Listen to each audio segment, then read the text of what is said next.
إن الحمد لله نحمده ونستعينه ونستغفره ونؤمن به ونتوكل عليه ونعوذ بالله من شرور أنفسنا ومن سيئات أعمالنا من يهده الله فلا مضل له ومن يضلله فلا هادي له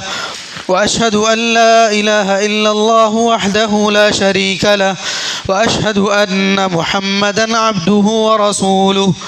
يا أيها الذين آمنوا اتقوا الله حق تقاته ولا تموتن إلا وأنتم مسلمون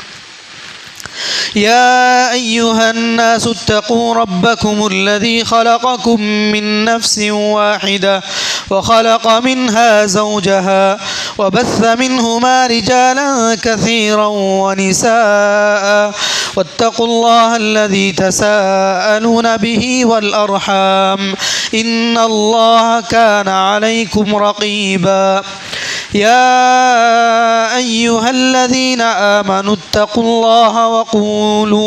وقولوا قولا سديدا يصلح لكم أعمالكم ويغفر لكم ذنوبكم ومن يطع الله ورسوله فقد فاز فوزا عظيما أما بعد فإن خير الحديث كتاب الله وخير الهدي هدي محمد صلى الله عليه وسلم وشر الأمور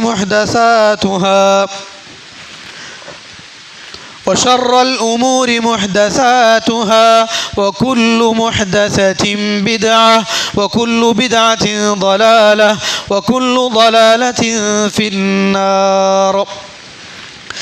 أعوذ بالله من الشيطان الرجيم. قاف والقرآن المجيد بل عجبوا أن جاءهم منذر منهم فقال الكافرون هذا شيء عجيب أإذا متنا وكنا ترابا ذلك رجع بعيد قد علمنا ما تنقص الأرض منهم وعندنا كتاب حفيظ بل كذبوا بالحق لما جاءهم فهم في أمر مريج أفلم ينظروا إلى السماء فوقهم كيف بنيناها وزيناها وما لها من فروج والأرض مددناها وألقينا فيها رواسي وأنبتنا فيها من كل زوج بهيج تبصرة وذكرى لكل عبد منيب ونزلنا من السماء ماء مباركا فأنبتنا به جنات وحب الحصيد والنخل باسقات لها طلع نضيد رزقا للعباد وأحيينا به بلدة ميتا كذلك الخروج كذبت قبلهم قوم نوح وأصحاب الرس وثمود وعاد وفرعون وإخوان لوط وأصحاب الأيكة وقوم تبع كل كذب الرسل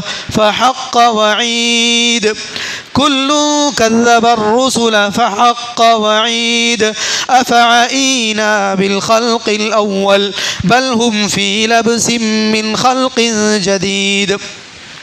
وقال الله عز وجل في موضع آخر في بيوت أذن الله أن ترفع ويذكر فيها اسمه يسبح له فيها بالغدو والآصال رجال لا تلهيهم تجارة ولا بيع عن ذكر الله وإقام الصلاة وإيتاء الزكاة يخافون يوما تتقلب فيه القلوب والأبصار. میرے اسلامی بھائیوں، بزرگوں، نوجوان ساتھیوں اور پیارے بچوں، ہر قسم کی حمد و ثنا اللہ رب الجلال کے لیے ہے، شکر امتنان اسی کے لیے ہے، اور وہی ہر قسم کی پاکی، حمد، تعریف اور بڑائی کا مستحق اور سزاوار ذات ہے. اسی کے لیے اس بات کا حق ہے کہ وہ فضل کرے اور اپنا فضل جتلائے، احسان کرے اور اپنا احسان بتلائے. وہ اپنی ذات میں، صفات میں بے مثل و بے مثال ہے، اس جیسی کوئی چیز نہیں ہے. لیس کمثلہ شیء وہو السمیع البصیر. هو الأول والآخر والظاہر والباطن وهو بكل شيء علیم. وہی سب سے پہلے ہے، وہی سب سے اخیر میں ہے، اور وہی غالب ہے، اور وہی سب سے باریک بھی ہے. وہ سب سے اعلیٰ ہے، اس سے اوپر کوئی چیز نہیں ہے، اور وہ سب کے علاوہ بھی وہی ہے، اس کے علاوہ اور کوئی نہیں ہے. وہی پہلے ہے، اس سے پہلے کوئی چیز نہیں ہے، وہی آخر ہے، اس کے بعد کوئی چیز نہیں ہے. اللہ تبارک و تعالیٰ کے لیے ہی حمد ہے، اسی کے لیے پاکی ہے، بڑائی ہے. وہ جبار ہے، متکبر ہے، اور اس کو حق ہے کہ وہ اپنی مخلوق پر اپنے جبر اور کبر کو بتائے. اللہ تبارک و تعالیٰ کی ذات بابرکات عظمت والی ہے، کبریائی والی ہے، اور اللہ تبارک و تعالیٰ ہی کو یہ چیز سزاوار ہے کہ اللہ تبارک و تعالیٰ کی بڑائی بیان کی جائے. وقل الحمد للہ الذي لم يتخذ ولدا ولم يكن له شريك في الملك ولم يكن له ولي من الذل وكبره تكبيرا. اللہ اکبر. اللہ تعالیٰ ہی کے لیے بڑائی ہے، پہلے بھی اور اخیر میں بھی. بعدہ درود و سلام نازل ہو تمام انبیاء کرام پر، جنہیں اللہ تبارک و تعالیٰ ایک بعد دیگرے اس روئے زمین پر بسنے والی انسانیت کی رشد و ہدایت کے لیے نبی اور رسول بنا کر بھیجتا رہا، جس کی آخری کڑی ہمارے اور آپ کے آقا خاتم النبیین، سید المرسلین، امام الانبیاء، شافع محشر، ساقی کوثر جناب محمد صلی اللہ علیہ وسلم کی ذات بابرکات ہے کہ جنہوں نے ہمیں اسلام کی رہنمائی کی. ان کی وجہ سے ہم نے اللہ تبارک و تعالیٰ کے مقبول، محبوب اور معزز ترین دین کو اپنایا، اور جنہوں نے ہمیں اس اسلام کو اپنانے کے اور اس اسلام کے احکامات پر عمل پیرا ہونے کے پورے طریقے بتلائے، اور انہوں نے اپنی دعوت میں، تبلیغ میں، رشد میں، ہدایت میں، تبلیغ اور رہنمائی میں کسی قسم کی کوئی کمی نہیں کی. کوئی بھلائی ایسی نہیں ہے جس بھلائی کی طرف اللہ کے رسول صلی اللہ علیہ وسلم نے ہماری رہنمائی نہ کی ہو، اور کوئی برائی ایسی بچی نہیں ہے جس برائی سے اللہ کے نبی علیہ الصلاۃ والسلام نے ہمیں نہ ڈرایا ہو. انہوں نے اپنی رسالت کو پہنچایا، امانت کو ادا کیا، اور اللہ تبارک و تعالیٰ کی کما حقہ عبادت کی، اور ہمیں اللہ تبارک و تعالیٰ کی عبادت کا صحیح، سچا، درست اور حق والا طریقہ اور راستہ بتایا. اللہ تبارک و تعالیٰ کی بے پایہ رحمتیں، برکتیں نازل ہوں ہمارے اور آپ کے پیارے پیغمبر خاتم النبیین محمد صلی اللہ علیہ وسلم پر، اور ان کے پاک گھر والوں پر، اور ان کے خلفاء راشدین، جنہیں اللہ تبارک و تعالیٰ نے دنیا میں رشد اور ہدایت عطا کی تھی، کہ اللہ تعالیٰ نے انہیں اپنا رجو مارگم، صراط مستقیم اللہ تعالیٰ نے انہیں دکھا دیا تھا. ہدایت اللہ تبارک و تعالیٰ نے انہیں دے دی تھی، اور وہ ہیں کہ جن پر اللہ کے نبی صلی اللہ علیہ وسلم نے یہ کہا کہ میری سنت کے بعد اگر کسی کی سنت کو تمہیں اختیار کرنا چاہیے تو وہ خلفائے راشدین کی سنت کو اپنانا چاہیے، کہ تم اپنے آپ پر علیکم بسنتی، تم میری سنت کو لازم پکڑو، اور میرے خلفاء کی سنت کو، ان کے طریقے کو لازم پکڑو. ان کی خوبی، ان کی کوالٹی یہ ہے کہ یہ ہدایت یافتہ بھی ہیں اور راہ یاب بھی ہیں، کہ الخلفاء الراشدین المہدیین، کہ انہیں رشد بھی دیا گیا ہے اور ہدایت بھی دی گئی ہے. میرے بھائیوں، اللہ تبارک و تعالیٰ کی ہمارے اوپر یہ رحمت ہے، اللہ تبارک و تعالیٰ کا ہمارے اوپر یہ فضل ہے کہ اللہ تبارک و تعالیٰ نے ہمیں مسلمان بنایا، اور اپنے چہیتے محبوب ترین بندے، رسولوں کے امام اولاد آدم کے سردار، سارے ہی اولاد آدم کے سردار سب سے پہلے جو قبر سے اٹھیں گے، سب سے پہلے جن کے لیے دروازہ جنت کا کھولا جائے گا، سب سے پہلے جنت کا آغاز اور افتتاح کیا جائے گا، وہ ہمارے اور آپ کے پیارے نبی محمد صلی اللہ علیہ وسلم ہیں۔ فرماتے ہیں کہ سور پھونکا جائے گا، سب بے ہوش ہو جائیں گے، سب سے پہلے جس کو ہوش آئے گا وہ میں رہوں گا، میں دیکھوں گا کہ موسیٰ عرش کا پایا تھامے ہوئے ہیں، مجھے نہیں پتا کہ وہ بے ہوش ہوئے یا نہیں ہوئے، یا اللہ تبارک و تعالیٰ نے ان کی دنیا کی بے ہوشی کو ان کی اس بے ہوشی سے بدلے میں کر دیا، لیکن سب سے پہلے میری قبر کھلے گی، میں اٹھوں گا، اور سور کے پھونکے جانے کے بعد بے ہوشی سے ہوش میں آنے والا بھی میں رہوں گا، حمد کا جھنڈا میرے ہاتھ میں ہوگا، کوئی فخر کی بات نہیں، اولاد آدم کا میں سردار ہوں، کوئی فخر کی بات نہیں، جنت کے دروازے سب سے پہلے میرے لیے کھولے جائیں گے، کوئی فخر کی بات نہیں۔ تو میرے بھائیوں، ہم اور آپ اللہ کے پیارے اس نبی کی امتی ہیں کہ جس نبی کو اللہ تبارک و تعالیٰ نے اتنا بڑا مقام دیا، اتنا بڑا اعزاز دیا کہ آپ کی نبوت کی گواہی، آپ کی رسالت کی سچائی، آپ کی نبوت کا اقرار، آپ کی نبوت کا اعلان انسانوں کے کرنے سے پہلے جمادات نے کیا ہے، پتھروں نے کیا، درختوں نے کیا۔ درخت آپ کو پہچانتے تھے، پتھر آپ کو سلام کرتے تھے، اور درختوں کو اللہ تبارک و تعالیٰ نے یہ حکم دیا تھا کہ تمہیں اگر نبی کہیں کہ آ جاؤ تو زمین چیر کر میرے نبی کی بات کو مان لینا۔ اور نبی فرماتے ہیں کہ میں مکہ میں اس پتھر کو جانتا ہوں جو پتھر میری نبوت سے پہلے مجھے سلام کیا کرتا تھا۔ نبی علیہ السلام نے دو درختوں کو کہا کہ تم آ جاؤ، دو درخت آتے ہیں زمین چیرتے ہوئے، اللہ کے نبی صلی اللہ علیہ وسلم اپنی قضائے حاجت کے لیے ان کو پردہ بنا کر قضائے حاجت کرتے ہیں۔ ایک اور روایت جس میں یہ آتا ہے کہ نبی علیہ السلام تشریف فرما ہے، درخت زمین چیرتا ہوا آتا ہے اور آ کر کے اللہ کے نبی صلی اللہ علیہ وسلم کو سلام کرتا ہے۔ اللہ کے نبی علیہ السلام فرماتے ہیں کہ یہ درخت ہے جس نے اپنے رب سے اجازت مانگی کہ وہ مجھے سلام کرے، مجھے سلام کرنے کے لیے وہ درخت آیا تھا۔ ہمارے نبی کا یہ مقام ہے، ہمارے نبی جس نبی کے ہم پیروکار ہیں، جس نبی کے ہم ماننے والے ہیں، کہ اس نبی کو درختوں نے پہلے مانا، انسانوں نے بعد میں مانا، درختوں نے اس کو پہلے سلام کیا، انسانوں نے بعد میں ان کو سلام کیا۔ یہ اللہ کے نبی صلی اللہ علیہ وسلم کے امتی ہونے کا ہم کو شرف بخشا ہے۔ اس اعزاز سے بڑھ کر کیا اعزاز ہوگا کہ اللہ کے رسول صلی اللہ علیہ وسلم فرماتے ہیں اخرت شفاعتی لأہل الکبائر من امتی یوم القیامہ، کہ میں نے میری سفارش کو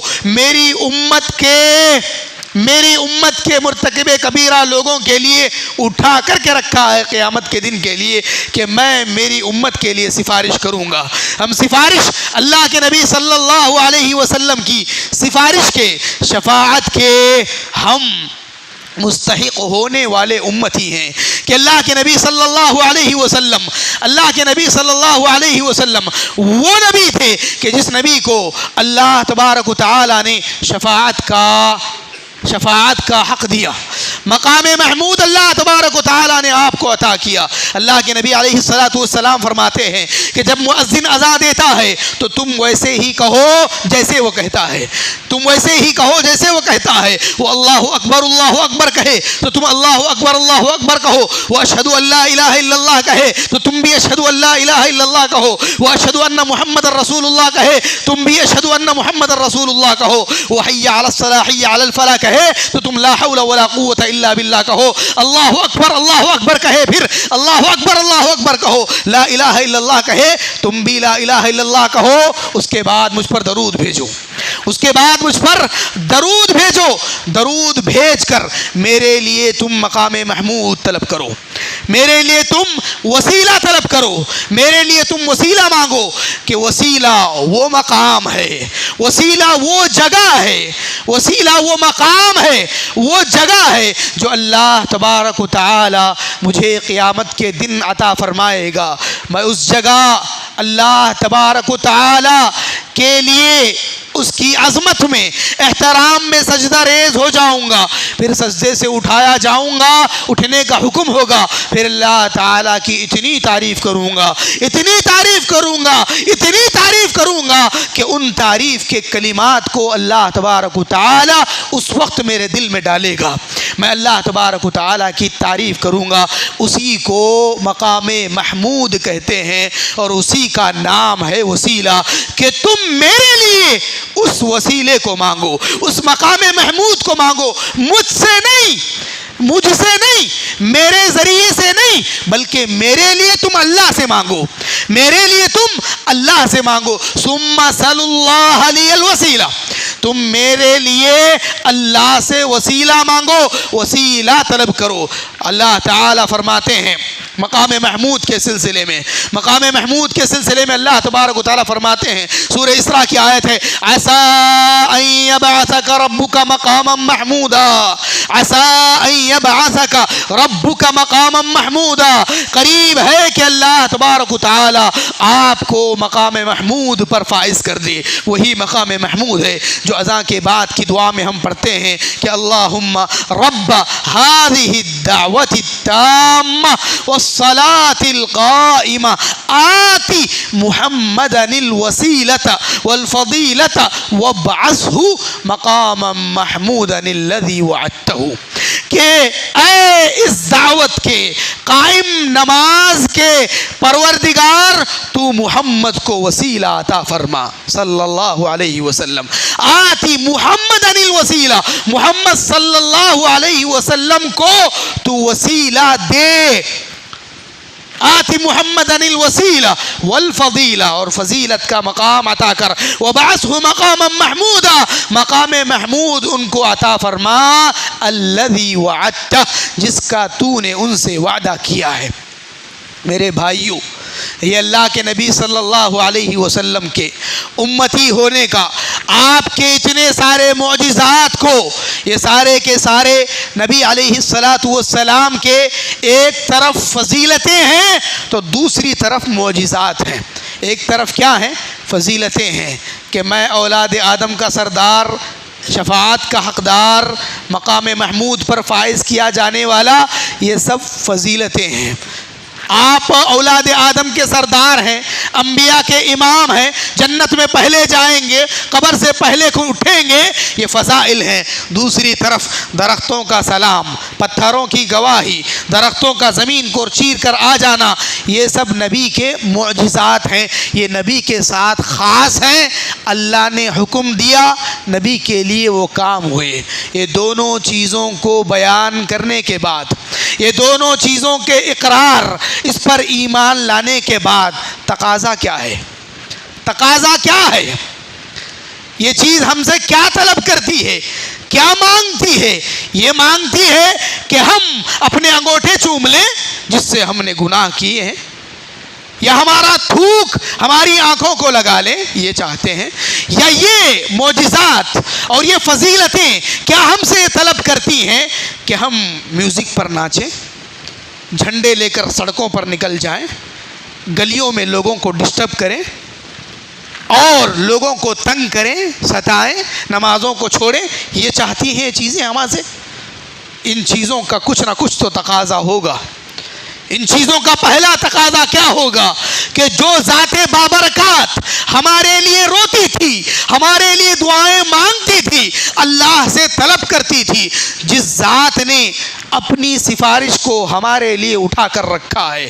اپنے لیے ایک قبول ہونے والی دعا کو امت کے لیے اٹھا کر کے رکھا ہے، جو رات میں ہمارے لیے سجدہ ریز ہوتی تھی، اللہ کے آگے مانگتی، گڑ گڑاتی تھی، اور دن میں لوگوں کے پیچھے پھر کر گھوم کر یہ کہتی تھی کہ لوگوں لا الہ الا اللہ کہو تم کامیاب ہو جاؤ گے،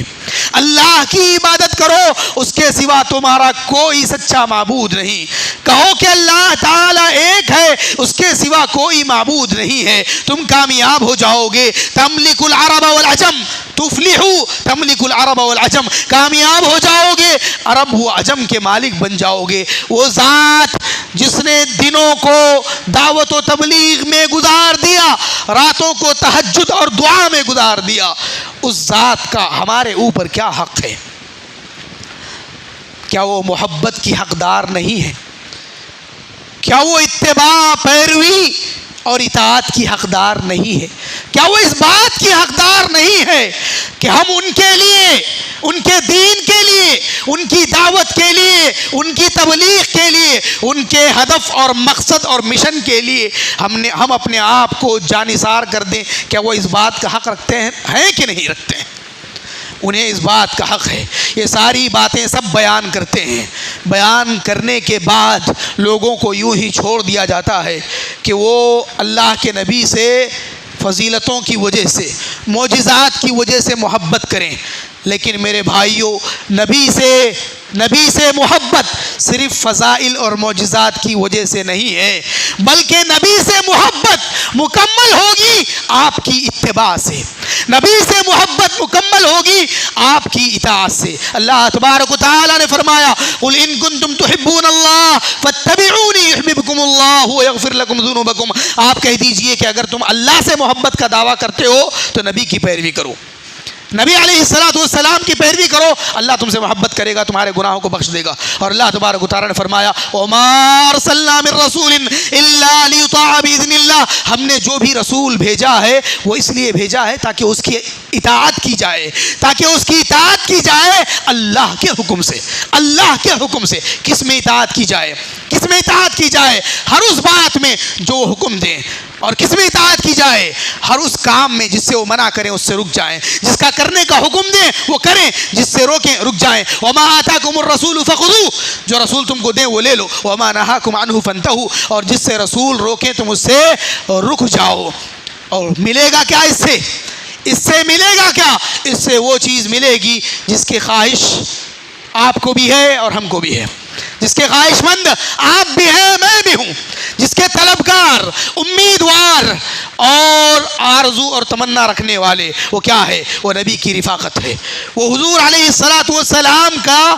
ساتھ میں رہنا ہے، صحبت پانا ہے۔ اللہ نے فرمایا وَمَن يُطِعِ اللَّهَ وَالرَّسُولَ فَأُولَٰئِكَ مَعَ الَّذِينَ أَنْعَمَ اللَّهُ عَلَيْهِمْ مِنَ النَّبِيِّينَ وَالصِّدِّيقِينَ وَالشُّهَدَاءِ وَالصَّالِحِينَ وَحَسُنَ أُولَٰئِكَ رَفِيقًا ذَلِكَ الْفَضْلُ مِنَ اللَّهِ وَكَفَىٰ بِاللَّهِ عَلِيمًا، کہ اور جو شخص اللہ کی اطاعت کرے اور رسول کی اطاعت کرے وہ ان لوگوں کے ساتھ ہوگا جن کے اوپر اللہ نے انعام کیا ہے۔ کون؟ نبیوں کے ساتھ، صدیقین سچے لوگوں کے ساتھ، شہیدوں کے ساتھ، بزرگان دین کے ساتھ، اور ان کی صحبت کیا ہی بہترین صحبت ہے۔ ذالک الفضل من اللہ، یہ اللہ کی طرف سے فضل ہے۔ وکفیٰ باللہ علیما، اللہ تبارک و تعالی جاننے والے کے اعتبار سے کافی ہے۔ یہ محبت نبی کی محبت زبانی کافی نہیں ہے جب تک کہ اس کے اندر اطاعت نہ ہو، اور اطاعت اس وقت تک کافی نہیں ہے جب تک کہ اس کو زندگی میں نہ لایا جائے۔ تو میرے اسلامی بھائیوں، اللہ تبارک و تعالی نے ہمیں اور آپ کو جس مقصد کے لیے پیدا کیا ہے وہ ایک مقصد ہے کہ اللہ کی عبادت کی جائے، اس کے ساتھ کسی کو شریک نہ کیا جائے، اللہ کی عبادت کی جائے، اس کے ساتھ کسی کو شریک نہ کیا جائے۔ اور رسولوں کو جو اللہ نے بھیجا اسی لیے بھیجا کہ ایک اللہ کی عبادت کی طرف وہ بلائیں لوگوں کو اور شرک سے ڈرائیں۔ وَلَقَدْ بَعَثْنَا فِي كُلِّ أُمَّةٍ رَسُولًا أَنِ اعْبُدُوا اللَّهَ وَاجْتَنِبُوا الطَّاغُوتَ، اور ہم نے ہر امت میں ایک رسول کو بھیجا ہے یہ بات دے کر کہ اللہ کی عبادت کرو اور طاغوت سے بچو۔ اور اللہ کے نبی صلی اللہ علیہ وسلم کو، ہر نبی کو اللہ نے کتابیں دی۔ کتابوں کو بھیجنے کا مقصد کیا تھا؟ کتابوں کو اتارنے کا مقصد کیا تھا؟ وہ مقصد یہی تھا کہ لوگوں کو اللہ تبارک و تعالیٰ کی عبادت کے طریقے بتائے جائیں، رسول کی اطاعت کے طریقے بتائے جائیں۔ اب اللہ تبارک و تعالیٰ نے نجات کا راستہ دو ہی چیزوں کو بنایا ہے، ایک اللہ تبارک و تعالیٰ یعنی اللہ کی کتاب، دوسرے اللہ کے رسول صلی اللہ علیہ وسلم کی سنت مبارکہ یعنی کہ حدیث شریف۔ حدیث شریف حدیث شریف کے اندر جو چیزیں وارد ہوئی ہیں اسی کو سنت مبارکہ کہتے ہیں۔ نبی علیہ السلام کے طریقے، نبی علیہ السلام کی باتیں، آپ کے کام اور وہ کام جو آپ کے سامنے کیے گئے، آپ نے اس کو دیکھا اور خاموش رہے، یہ سنت ہے۔ یہ دو راہ نجات ہیں۔ اللہ کے نبی صلی اللہ علیہ وسلم نے فرمایا الا انی اوتیت الکتاب ومثلہ معہ، خبردار یاد رکھو کہ مجھے کتاب دی گئی ہے اور اسی جیسی ایک چیز اور دی گئی ہے، اور وہ حدیث شریف ہے، سنت مبارکہ ہے۔ اسی طریقے سے اللہ کے نبی صلی اللہ علیہ وسلم نے فرمایا ترکت فیکم امرین لن تضلوا ما تمسکتم بہما کتاب اللہ و سنتی، میں نے تمہارے درمیان دو چیزوں کو چھوڑا ہے، تم اس وقت تک گمراہ نہیں ہوگے جب تک کہ تم اس کو تھامے رہو گے۔ ایک اللہ کی کتاب ہے اور دوسری میری سنت ہے۔ میرے بھائیوں، مسجدوں کو جو بنایا جاتا ہے وہ اسی مقصد کے لیے بنایا جاتا ہے۔ اللہ نے جو ہم کو پیدا کیا، رسولوں کو بھیجا، کتابوں کو اتارا، یہ سب کا مقصد کیا ہوتا ہے؟ یہ سب کا مقصد پورا کرنے کے لیے مسلمانوں کو ایک مرکز کی ضرورت ہے، اور مرکز مسجدیں ہیں۔ مسجدیں اللہ کا گھر ہیں، مسجد میں آنے والے اللہ کے مہمان ہیں، مسجد میں آنے والے اللہ کے مہمان ہیں، ان کے دوست فرشتے ہیں، ان کے دوست فرشتے ہیں۔ ملے گا کیا؟ اللہ کی مہمان نوازی ملے گی، جنت کی مہمان نوازی ملے گی، فرشتوں کی ان کو رفاقت ملے گی، اور آخرت میں اللہ تبارک و تعالیٰ ان کو نور عطا کرے گا۔ کیا عطا کرے گا؟ نور عطا کرے گا۔ سورہ نور ایک سورت ہے قرآن مجید میں، اللہ تبارک و تعالیٰ کہتے ہیں اس میں کہ اللہ نور السماوات والارض، اللہ آسمان و زمین کا نور ہے۔ کس کا نور ہے؟ آسمان و زمین کا نور ہے۔ یہ آیت کے بعد اللہ تعالیٰ کہتے ہیں کہ ان گھروں میں یہ چراغ اللہ کے نور اور مؤمن کے ایمان کے نور کا یہ چراغ کہاں ہے؟ ان گھروں میں، ان گھروں میں جن گھروں میں اللہ نے یہ حکم دیا ہے کہ ان گھروں کو بنایا جائے، بلند کیا جائے، بنایا جائے۔ وَيُذْكَرَ فِيهَا اسْمُهُ، ایک پہلے بنانا ہے، مسجد بنانا ہے، بنانے کے بعد وَيُذْكَرَ فِيهَا اسْمُهُ، اس کے اندر اللہ کے نام کا ذکر کرنا ہے۔ يُسَبِّحُ لَهُ فِيهَا بِالْغُدُوِّ وَالْآصَالِ، صبح و شام اس میں وہ مرد اللہ کی پاکی بیان کرتے ہیں جن کو ان کی تجارت اور ان کی خرید و فروخت اللہ کے ذکر سے، نماز قائم کرنے سے، زکوٰۃ دینے سے نہیں روکتی ہے۔ اللہ تعالیٰ نے یہ کہا کہ جن کو اللہ کا نور ملتا ہے وہ اللہ کے گھروں کو آباد کرتے ہیں۔ جو اللہ کے نور میں سے کچھ نور پالیں، ایمان کا نور پالیں، وہ لوگ اللہ کی مسجدوں کو آباد کرتے ہیں۔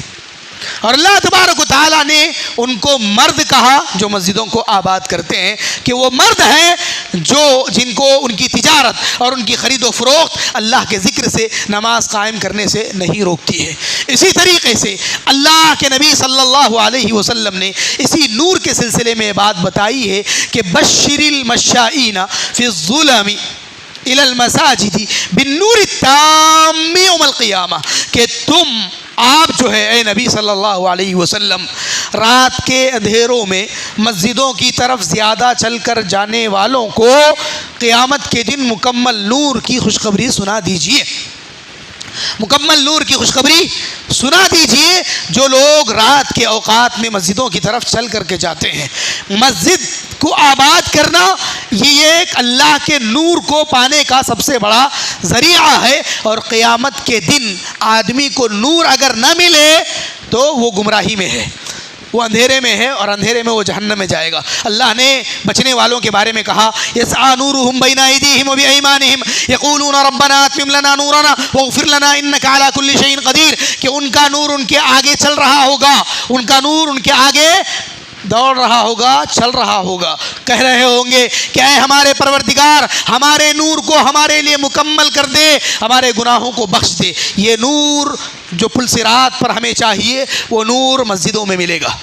وہ نور مسجدوں میں ملے گا، اور وہ نور مؤمن کے دل کے ایمان کا نور ہے، جس کی مثال اللہ تبارک و تعالیٰ نے سورہ نور میں بیان فرمائی ہے۔ اللہ کے نبی علیہ السلام نے 7 چیزوں کو صدقہ جاریہ بتایا ہے، 7 چیزوں کو صدقہ جاریہ بتایا ہے کہ یہ 7 چیزیں ہیں جو مؤمن کے لیے صدقہ جاریہ کا، ثواب جاریہ کا کام کرتی ہیں۔ ان میں سے ایک وہ مسجد ہے جو اس نے بنائی ہے، چاہے گرچہ کہ وہ مسجد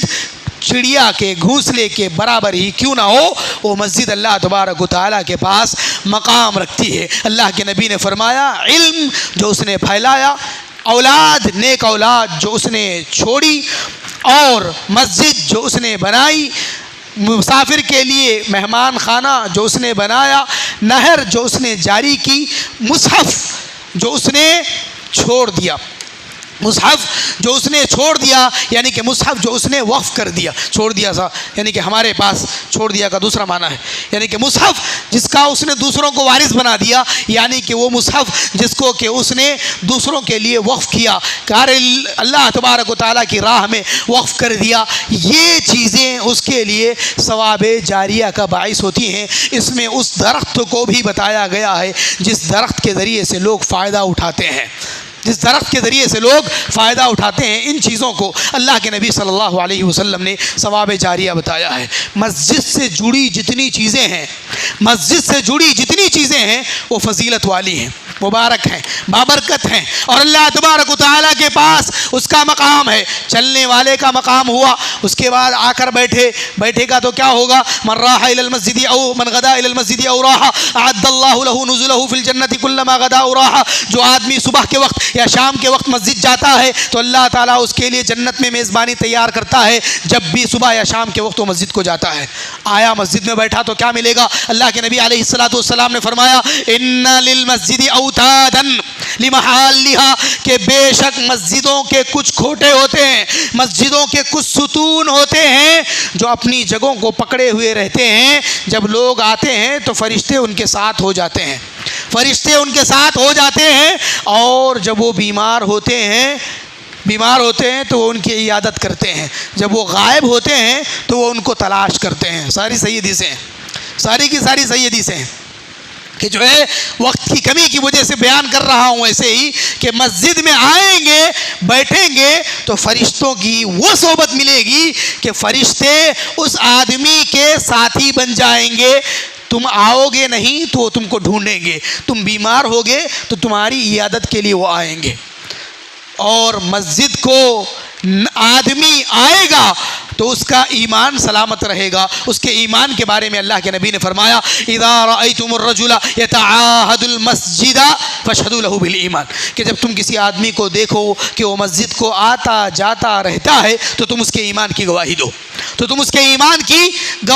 کہ وہ برابر آتا رہتا ہے تو اس کے ایمان کی گواہی دو۔ اور اللہ نے اس بات کی گواہی دی ہے کہ انما یعمر مساجد اللہ من آمن باللہ، کہ مسجدوں کو وہی آباد کرتے ہیں جو اللہ اور یوم آخرت پر ایمان رکھتے ہیں۔ اللہ نے ان کے دلوں کے ایمان کی گواہی دی، ان کے دلوں کے ایمان کی گواہی دی، ان کے ہدایت کی گواہی دی کہ وہ لوگ ایمان پر ہیں، ہدایت پر ہیں، جو اللہ کی مسجدوں کو آباد کرتے ہیں۔ اسی طریقے سے آباد کرنے میں دونوں چیزیں ہیں، ایک آباد کرنا، بنانا ہے، اس کے لیے سیمنٹ کا، اس کے لیے پلاسٹر کا، فیانوں کا، اے سیوں کا، جائے نمازوں کا، رحالوں کا انتظام کرنا، کرسیوں کا انتظام کرنا اور سارے وضو خانوں کا انتظام کرنا، اس کے بنانے میں مدد کرنا، یہ پہلا بنانا ہے۔ دوسرا بنانا جو کہ روح ہے وہ ابھی ہے، جو ابھی قائم ہو رہا ہے، اس کے اندر مسجدوں میں اللہ کے لیے سجدہ، اللہ کے لیے رکوع اور اللہ تبارک و تعالیٰ کی یعنی کہ نماز، ذکر، تلاوت قرآن، علم کو نشر کرنا، اللہ کے نبی صلی اللہ علیہ وسلم کی احادیث کو بیان کرنا اور اللہ کے نبی صلی اللہ علیہ وسلم کی دعوت کو پھیلانا، یہ اصل ہے جو کہ اس کی روح ہے، جس کے بارے میں فضیلتیں بتائی گئی ہیں۔ تو یہ دونوں چیزیں آباد کرنے میں شامل ہیں، بنانا اس کے بعد ویران کر دینا نہیں ہے۔ میرے بھائیوں، آج جانتے ہیں آپ کہ کون سا دن ہے، اور اس دن کو عام طور پر لوگ کس کے لیے مشہور کر کے لوگوں نے رکھا ہے۔ ساری مسجدیں جب بھی بنی ہیں، جہاں بھی بنی ہیں، وہ مسجدیں ہیں۔ مسجدوں کی نسبت اللہ کی طرف ہے، مسجدوں کی نسبت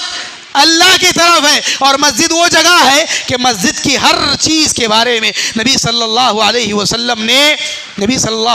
نے کہا ہے کہ اس کی ہر چیز نیکی میں شمار ہوگی، اچھی ہوگی، اور بری ہوگی تو گناہ میں شمار ہوگی۔ آپ صلی اللہ علیہ وسلم نے فرمایا عرضت علی اجور امتی حتی القضاء یخرجها الرجل من المسجد، کہ میرے اوپر امت کے ثواب پیش کیے گئے تو میں نے اس کے اندر اس ٹکڑے کو بھی دیکھا، اس گندگی کو بھی دیکھا جس کو بندہ مسجد سے نکال کر کے پھینکتا ہے، اس پر اس کو ثواب دیا جاتا ہے۔ اور آپ صلی اللہ علیہ وسلم نے فرمایا کہ جو ہے مسجد میں تھوکنا یہ گناہ ہے، اور اس کا کفارہ اس کو دفن کر دینا ہے، اس کو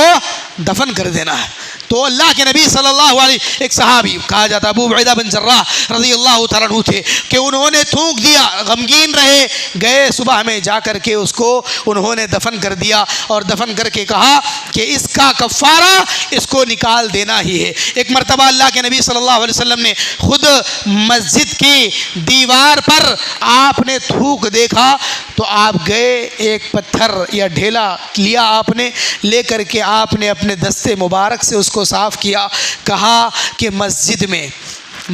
میں تھوکنا گناہ ہے اور اس کا کفارہ اس کو دفن کرنا ہے۔ حضور پاک صلی اللہ علیہ وسلم نے نصیحت نہیں کی، لیڈر تھے،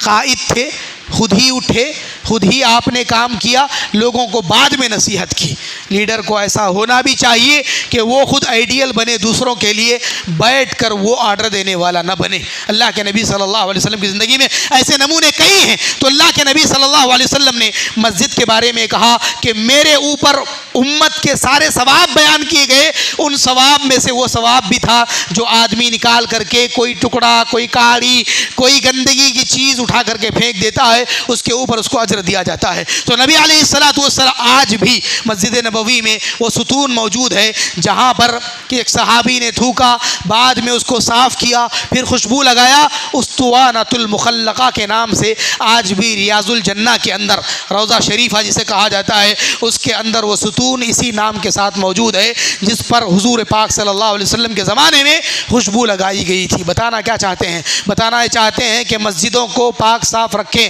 مسجدوں کا احترام کریں اور مسجدوں کو آباد کرنے کی کوشش کریں، ہر اعتبار سے آباد کرنے کی کوشش کریں۔ یہ آپ کے لیے صدقہ جاریہ ہے، یہ آپ کے لیے ثواب جاریہ ہے۔ مسجد کو برباد، مسجد کی نسبت اللہ کی طرف، وَأَنَّ الْمَسَاجِدَ لِلَّهِ، مسجدیں اللہ کی ہیں، فَلَا تَدْعُوا مَعَ اللَّهِ أَحَدًا، اللہ کے ساتھ مسجد میں کسی اور کو نہ پکارو۔ اسی لیے تجارت، گمشدہ چیز کا اعلان کرنا حرام ہے، مسجد میں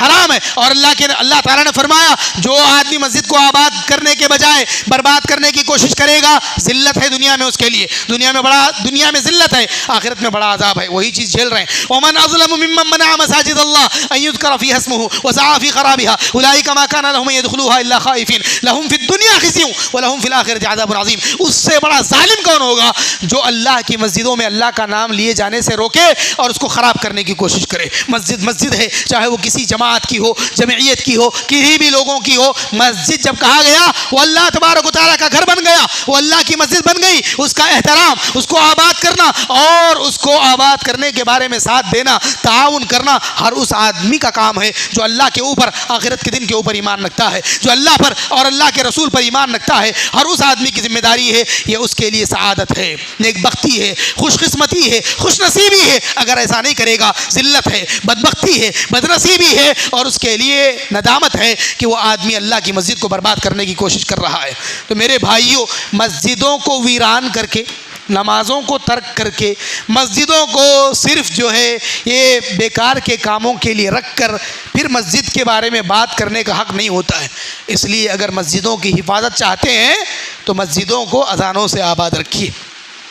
جماعت سے آباد رکھیے، قرآن کی تلاوت سے، مکتب سے، بچوں کی تعلیم سے آباد رکھیے، قرآن و سنت کی، قرآن و حدیث کی تعلیمات سے آباد رکھیے۔ اس کا یہ مطلب نہیں کہ آدمی مسجد بنا دیا اور اس کو چھوڑ دیا۔ کتنی ایسی ویران مسجدیں ہیں آج، جتنے لوگوں کو بولنے کا تھوڑا بہت بہانہ مل رہا ہے خالی مسجدوں کو دیکھ کر۔ ایک طرف مسجدیں خالی ہیں مسلیوں سے اور دوسری طرف مسلیوں کے دل خالی ہیں ایمان سے، توحید سے۔ تو ایمان کو مضبوط کریں اور اپنی مسجدوں کو مضبوط کریں اسی ایمان کے ذریعے سے، اسی ایمان کے نور سے مسجدوں کو مضبوط کریں، نمازوں کے ذریعے سے مسجدوں کو مضبوط کریں۔ اللہ تبارک و تعالیٰ کی مدد کا وعدہ ایمان کے ساتھ ہے۔ انا لننصر رسلنا والذین آمنوا فی الحیاۃ الدنیا ویوم یقوم الاشہاد، ہم ضرور مدد کریں گے ہمارے رسولوں کی اور ایمان والوں کی۔ کب؟ دنیا کی زندگی میں بھی، اور جب گواہ کھڑے ہوں گے جب بھی ہم ان کی ضرور مدد کریں گے۔ تو اللہ کی مدد کا وعدہ سچا، اللہ کی مدد کا وعدہ حق ہے، سچا ہے، لیکن ایمان کے ساتھ ہے۔ تو اس لیے جہاں تک ہو سکے مسجدوں کو مضبوط کیجیے، مسجدوں کی حفاظت نمازوں کے ذریعے سے، تلاوت قرآن کے ذریعے سے، ذکر کے ذریعے سے، یہاں پر علمی مجلسوں کو سجا کر کے ہے، درس حدیث کی مجلسوں کو سجا کر کے ہے کہ مسجدوں کو ان کاموں کے لیے رکھیں، ان کاموں کے لیے نہ رکھیں جن کے بارے میں نبی علیہ الصلوۃ والسلام نے فرمایا کہ قیامت کے قریب لوگ مسجدوں میں حلقے بنا کر کے بیٹھیں گے، گروپ بنا کر کے بیٹھیں گے، ان کا مقصد دنیا کے سوا کچھ نہیں ہوگا۔ فَلَيْسَ لِلَّهِ حَاجَةٌ فِيهِمْ، اللہ کو ان کے اندر کوئی ضرورت ہے ہی نہیں۔ فَلَا تُجَالِسُوهُمْ، تم ایسے لوگوں کے ساتھ نہ بیٹھو، تم ایسے لوگوں کے ساتھ نہ بیٹھو۔ اللہ کے نبی صلی اللہ علیہ وسلم فرمایا کہ مسجدوں کو بازاروں کی آوازوں سے پاک رکھو، اس لیے جہاں تک ہو سکے دنیا اور دنیاوی امور سے مسجدوں کو پاک رکھا جائے، دین اور دینی امور سے مسجدوں کو آباد کیا جائے۔ اللہ رب العالمین سے دعا ہے کہ اللہ تبارک و تعالی اس مسجد کو آباد رکھے، اللہ تبارک و تعالیٰ اس مسجد کی حفاظت فرمائے، ساری ہی مسجدوں کی حفاظت فرمائے، ساری ہی مسجدوں کی حفاظت کرنے والوں کی حفاظت فرمائے۔ جو مسجدوں کو آباد کرتے ہیں اللہ تعالیٰ ان کی زندگیوں کو آباد کرے، اللہ تعالیٰ انہیں خوش رکھے، خرم رکھے، شاد رکھے، آباد رکھے۔ جو اللہ کے گھروں کو آباد کرتے ہیں، اللہ تبارک و تعالیٰ کے گھروں کو بنانے میں، سنوارنے میں اور اس کو آباد کرنے کے بارے میں تعاون کرتے ہیں، اللہ ان کی مدد فرمائے، اللہ تعالیٰ ان کے دنیا کے کام بنا دے، آخرت کی پریشانیوں کو دور فرمائے۔ اللہ تبارک و تعالیٰ ہمیں، ہماری اولاد کو اللہ تعالیٰ اپنے گھروں کو آباد کرنے والا بنائے، توحید پر قائم رہنے والا بنائے، سنت پر قائم رہنے والا بنائے۔ اللہ ہمیں اور ہماری نسلوں کو شرک سے، بت پرستی سے، بتوں کی عبادت سے اللہ تعالیٰ ان سب کی حفاظت فرمائے۔ اللہ تعالیٰ ہمیں توحید و سنت پر استقامت عطا فرمائے۔ اللہ تبارک و تعالیٰ جب تک زندہ رکھے، اسلام پر زندہ رکھے، جب ہمارا خاتمہ ہو تو کلمہ لا الہ الا اللہ پر ایمان کے ساتھ ہمارا خاتمہ ہو۔ اللہ تبارک و تعالی اس مسجد کے بانیوں کو، جنہوں نے بھی تعاون کیا ہے ان کو، اور جنہوں نے بھی ساتھ دیا ہے اپنے مشوروں کے ذریعے، اپنے وقت کے ذریعے، راتوں کے جاگنے کے ذریعے، پتھر اور مٹی اٹھانے کے ذریعے، کوئی چیز لانے لے جانے کے ذریعے، پانی کے ذریعے، چاہے جس اعتبار سے بھی انہوں نے خدمت کی ہے، اللہ ان کی خدمت کو قبول فرمائے، اللہ ان کے مال میں، اولاد میں برکت عطا فرمائے۔ اللہ تبارک و تعالی انہیں یوں ہی مزید اور خدمت کرتے رہنے کی توفیق عطا فرمائے۔ اللہ تبارک و تعالی سبھی مسلمانوں کے جان و مال کی حفاظت فرمائے، مسلمانوں کے جائیداد کی حفاظت فرمائے، ان کے اوقاف کی حفاظت فرمائے، ان کی عزتوں کی حفاظت فرمائے۔ اللہ تبارک و تعالی سے دعا ہے کہ اللہ تعالی ہمارے نوجوانوں کو نیک ہدایت دے، نیک توفیق دے، ان کے اخلاق کی حفاظت فرمائے، بری صحبتوں سے، بری عادتوں سے، بری خصلتوں سے اللہ تعالی ان کو بچائے۔ آمین۔ اقول قولی هذا واستغفر الله لي ولكم ولسائر المسلمين من كل ذنب فاستغفروه انه كان للأوابين غفورا۔